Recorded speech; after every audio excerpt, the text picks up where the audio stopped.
ওম নমঃ শিবায়। হর হর মহাদেব। আমি দীপ্তেশ বি মন্ডল। কেমন আছেন আপনারা সবাই? 10ই আগস্ট কেমন যাবে আসুন দেখে নেওয়া যাক। প্রথম কথা, সকাল 11টা কিংবা রাত 11টা আপনাদের জন্য আজকের দিনে খুব ইম্পর্টেন্ট থাকতে পারে। পারফেক্ট টাইম, আপনারা যে কাজ করতে চান করতে পারেন। আপনাদের যদি কোনো মামলা মোকদ্দমা থেকে থাকে তাহলে সেই মামলা মোকদ্দমায় জিত আপনাদের হওয়া মানে চান্স আছে একটা বড়। ন্যায় আপনারা পাবেন। আপনাদের যদি মনে হয় যে পারফেক্ট টাইম বলে আপনাদের লাইফে কিছু ছিল না, তাহলে এই আজকের দিনটা পারফেক্ট টাইম। আপনারা যদি কোনোভাবে কোনো ন্যায় সংক্রান্ত বা আইনি কোনো কাগজপত্র ডকুমেন্টারি কোনো সাইন করাতে চান তাহলে করতে পারেন। অবশ্যই বলবো যারা লাভ লাইফে আছে তাদের কোর্ট ম্যারেজ হওয়ার আজকে চান্স খুব বেশি আজকের দিনে।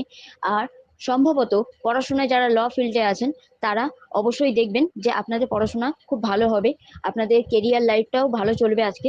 আর মূলত আজকের দিন আপনাদের জন্য পজিটিভ আছে। Har Har Mahadev, God bless you. Durga Durga Durga.